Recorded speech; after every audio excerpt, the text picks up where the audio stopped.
watching NTC News, DeKalb County's only television news source, on the campus of Northern Illinois University and from the Northern Television Center. This is NTC News Tonight.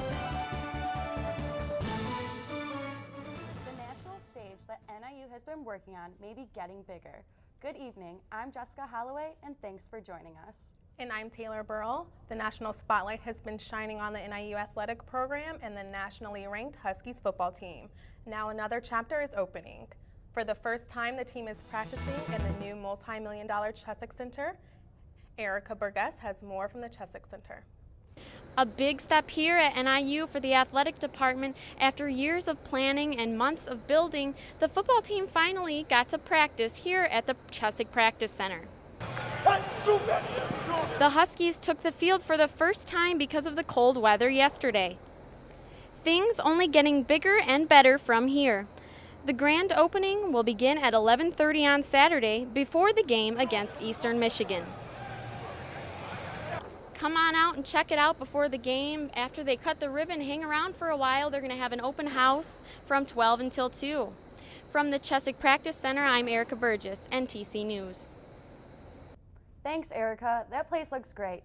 Well, the DeKalb Fire Department is ready to spend over $500,000 on their own upgrades. Mark Neal takes a look at one of the stations doing some much-needed renovations.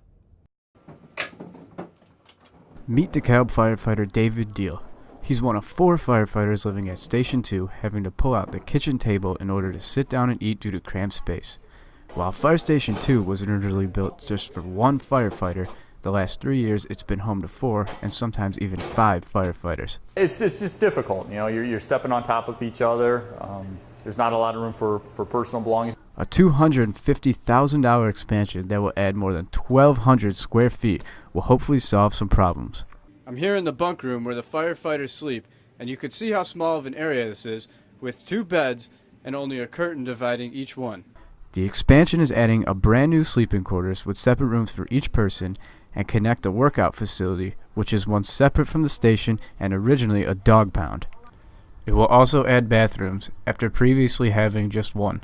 There are now 2 bathrooms with 2 showers, so that way for the 4 guys there isn't that long of a wait to either use the bathroom and or use the showers. Deal and the DeKalb firefighters are looking forward to the expansion and the added space. We're here for 24 hours. This is our home away from home, and it would be like living in your kitchen at your house. You know, there's just nowhere else to go. Construction is scheduled to be completed in February. In DeKalb, Mark Neal, NTC News. Thanks, Mark. The DeKalb Public Library is also undergoing renovations and getting some unexpected contributions to the project. Castle Bank has donated over $100,000 to the library, and a Sycamore resident is donating $75,000 on behalf of her late sister. Although the library has received almost $1 million in pledges, the current donations are a complete surprise. The library expansion plan is estimated at $24 million, which would add more space and more technology. Expansion of the library is set to begin in the spring. For more details on how to donate, visit the Support DeKalb website or call the library for more details. The cooler, damp weather may mean it's harder to get out of bed for students, but if you've looked out in the countryside around DeKalb, you know farmers are working in high gear right now. All indications are it's going to be a great harvest. Farmers are already reporting above average crop yields this year.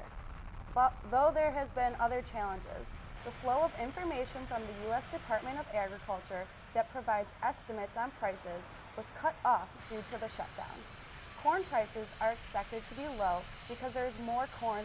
This year, the estimated price of corn is about $4 a bushel per acre. Last year, it was $7, but that is because there is less corn due to the drought. Some farmers are cautious, saying that high expectations about crop quality may be premature. Preparations for the change in law related to carrying concealed guns in Illinois are moving forward. In DeKalb County, there are over a dozen firearm training classes. Local instructors hope their classes will help NIU students interested in carrying concealed weapons be safe. For students who are interested, permits may not be available until next year. The permits range from $150 for state residents to $300 for out-of-state residents. Students must be 21 years old, have a firearm owner ID card, and complete 16 hours of firearm training. If you're someone who likes to talk on the phone while driving, you're going to have another new law to follow. NTC reporter Brittany Merleau shows us why, if you don't already have a wireless call, if you talk wirelessly, you might want to invest in one. Meet Courtney Renee. She is a student who is constantly on the phone while she is driving. She never understood the dangers of phone distractions until the day she totaled her car while she was on the phone. And everyone says, oh, that'll never happen to me, or, you know, it's just the age-old attitude. It'll never happen to me, but sometimes it does, so. Distractions like these have led to the new handheld cell phone ban that will be effective January 1st. It has already been banned in school and construction zones, but it will now be extended to all roads. The only way that you will be able to talk on your phone while driving is if it is in an emergency situation or if you are using a hands-free device such as Bluetooth. Hang up or press the pound key for more options. I feel like no one's actually going to listen to it. They're going to continue using their phones. Or I guess just talk on your phone rather than setting up a Bluetooth and all that. But studies have proven that talking on a cell phone is extremely dangerous and distracting. And everyone from car makers to cell phone companies agree with the ban. Having hands-free products in your car will allow you to speak a command to call, text, or even email a message. This allows drivers to keep their eyes on the road and both hands on the wheel. That's all good, because the minute you start leaning over to pull your phone out or anything else, now your mind is automatically, you know, road concentration comes down because something else is coming up. You've only got 100%, so if you're going to dedicate 25 to a phone call, then you're coming down to 75 for, you know, your driving. Hands-free devices can hook up to any car, and even Courtney is looking into getting a hands-free device for her 2000 Ford Taurus. So no matter what car you drive, you will soon be hanging up on holding that phone. Brittany Merleau, NTC News in DeKalb. If you are caught not using a hands-free device, you will face a $75 fine for the first offense and could pay as much as $150 for repeat offenses, as well as face a moving violation on your driving record. Well, thanks, Brittany. I definitely need to get one of those, especially if it comes in pink. Oh, yes. And while we have you here, is this snow we saw yesterday going to last? No, it's not. No worries. But what is wrong with the world today? Snow in October? Somebody down south is laughing for sure. But back here at home, the reactions were hot and cold, you might say. We're here at Husky Stadium on Tuesday afternoon, and can you believe it? It is snowing out. It is our first snow of the year, and it's only October. Oh, I was just walking back from the gym, and I love snow. I can't believe it's back. I was waiting for it. Well, man, it's crazy how I just saw snowing out of nowhere. I was in class, and I came out, and it was just pouring down snow. So we're definitely going to have to get that winter weather gear out and get used to this weather, because it's here officially. So enough of that snow talk. Let's get into tomorrow's temperature and weather. We're going to see temperatures in the mid to lower 40s, and we're going to see DeKalb reach a high of 42 degrees, with Chicago reaching 45 degrees with sunny skies. For more on your weather update, stay with us. You're watching NTC News Tonight. Get your ass out. You're not sitting here. Yes, I am. Move! Give it to him hard! No. Every day, kids witness bullying. Why are you stabbing me with it? No. They want to help, Ow. but don't know how. Teach your kids how to be more than a bystander. Visit stopbullying.gov.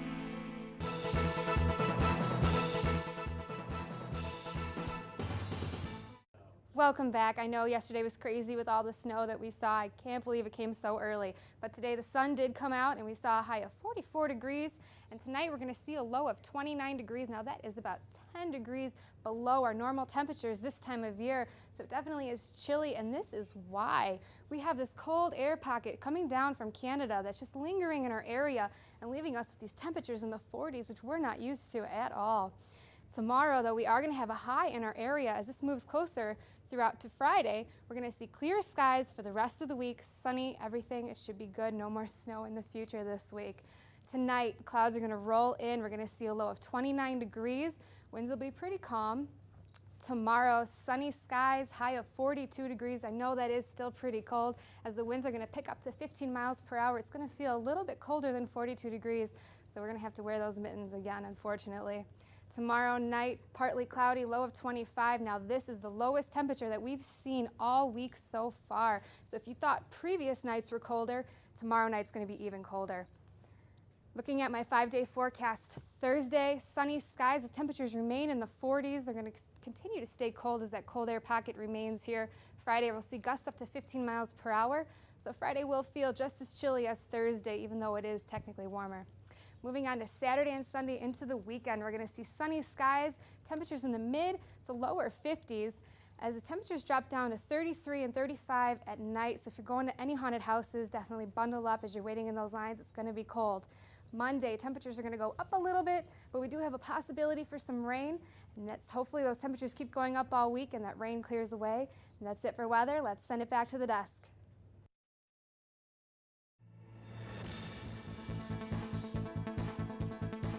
A Chicago policeman is in serious condition after being stabbed yesterday. And a Chicago high school has extra security after a big fight last night. These are today's state lines. Chicago police shot and killed a man Tuesday night after they say he stabbed an officer. The officer is in a hospital in serious condition but is expected to recover.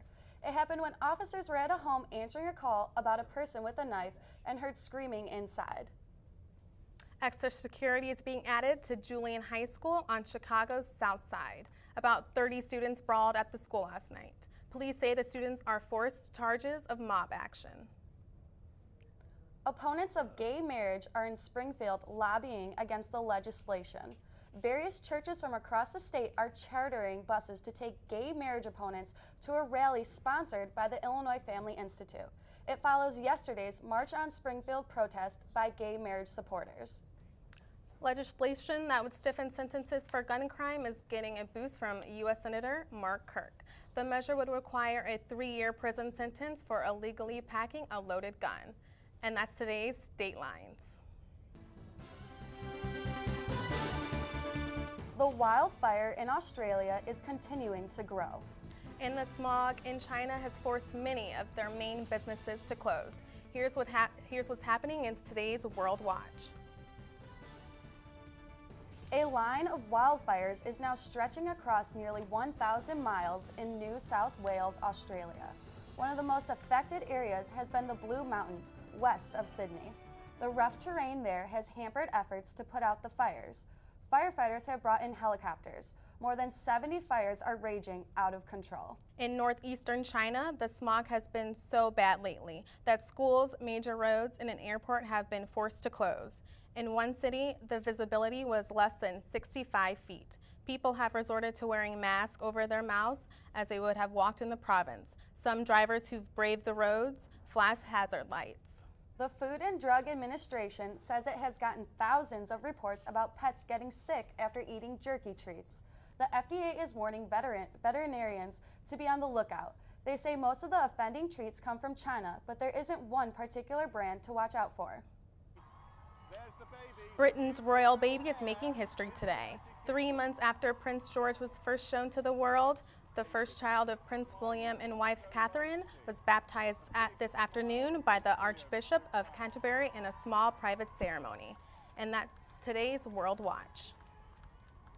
You know, Halloween is just around the corner, and while you may be planning to dress up as a spooky ghost or goblin, a Sycamore hotel with some serious history is inviting visitors to come meet some real ones themselves.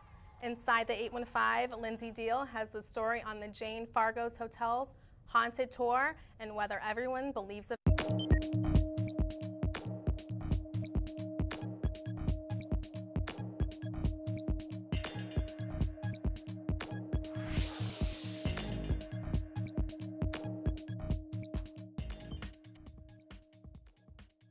Long lines and excited chatter.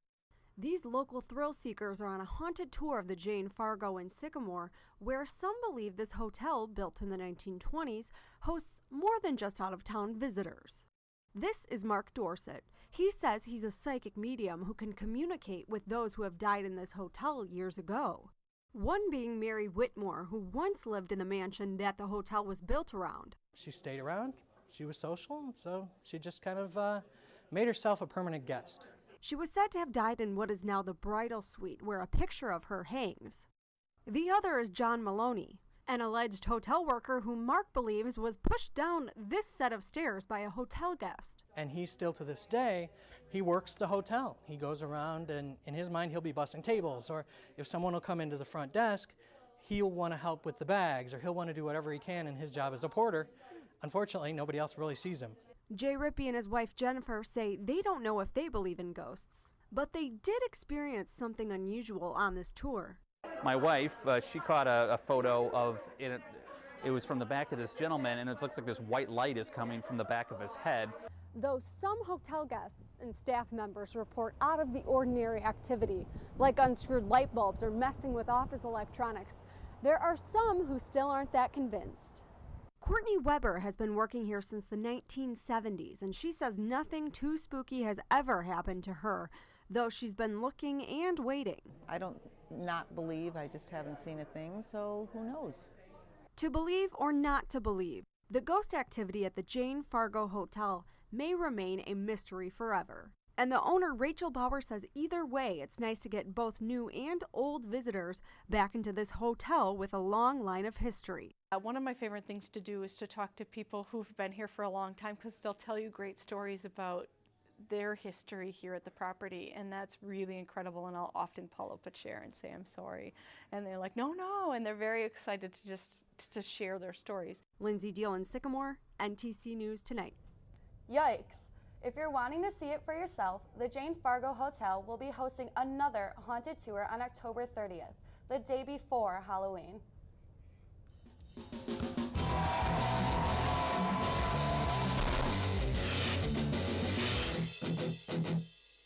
The Huskies have reeled off 20 straight conference wins, best in the country for an FBS team. And as mentioned earlier in the show, Erica Burgess says they're going to try to extend that streak this weekend against Eastern Michigan. Now, if you didn't know, the Eagles had one of their players, Demarius Reed, pass away last Friday, just before their game on Saturday against Ohio. And in yesterday's press conference, Rod Carey explained how a situation like that will give motivation to the Eagles. We're going to be getting a good team here that's going to be, probably on, they had a reason to play and something to point to and things like that. And those are all things they're probably going to use, and I would if I was them too. This is hard, guys. I've never been through anything like that, what Coach English is going through in my life. I don't have any point of reference. They have mine and our sympathy and our thoughts and our prayers. Now, Sunday was the first week the BCS standings were released, and NIU is sitting pretty, 18th. One spot behind another non-automatic qualifying team, the Fresno State Bulldogs. Now, even though it's a pretty cool thing to talk about here around campus, some of the players don't even know what the team's ranking is. For me, personally, that's not even, my main focus. I didn't even know we were ranked this high until this morning. My girlfriend told me that. I mean, I guess it's a great opportunity, but all I'm really focused on is Eastern Michigan because, yeah, we can go to a BCS Bowl, but as soon as we lose to Eastern Michigan, everything's out the door. And we've all seen this BCS thing play out. All right, here's the big picture hat. You guys want the big picture today? So here you go. You've been waiting all year for this. So I don't pay attention to any of that stuff at any time except for in the off season. And so you go back and you look at it and you hear the experts talk about BCS. You can still get in the BCS with an early loss. You can't get in the BCS with a late loss. So the rankings right now, I don't know what they mean. other than we better go one game at a time. Men's soccer was back at the complex for the first time in over a month. But a cool thing about last night is it was the first night game held at the soccer complex in its history. The Huskies looking to snap their 4-game losing streak where they haven't scored a goal over that period of time. NIU hosting Eastern Illinois. Huskies close to getting on the board early in the first half. Here's a shot that goes just wide, but then in the 24th minute, Isaac Kana ends the month-long goalless streak. 1-0 Huskies. Kana added another goal in the 45th minute. And then in the second half, 63rd minute, Jason Lisseth from the corner. Beautiful cross, beautiful header from Dusty Page. Huskies shut out the Panthers with a 3-0 final score. Hawks went south to play the Panthers last night, second period. Chicago was on the power play, and good pass puck movement here. Look at Keith with the beautiful pass to Taves. Chips it in past Tim Thomas for the power play goal. 1-0 Hawks, 2-1 Hawks in the third. They turn it over, and Dmitry Kukulov snaps the wrister past Corey Crawford to tie it up at 2. And another shootout is in session. And it's Sharpie again. Deeks Jacob Markstrom to net the game-winning goal. Hawks take another shootout victory on the stick of Patrick Sharp. 3-2 is your final. And if you guys are looking to stick around campus this weekend, there's a lot going on. Friday, you got women's soccer and volleyball playing, and then Saturday, football game. Volleyball again plays that night, and then Sunday, women's soccer is back at the Plex. So if you guys have nothing to do, the games are free. Go to them, as long as you have an NIU 1 card. Thanks, Eli. Of course, no problem. Well, not everyone has a traditional pumpkin carving contest. See what these divers did when we get back.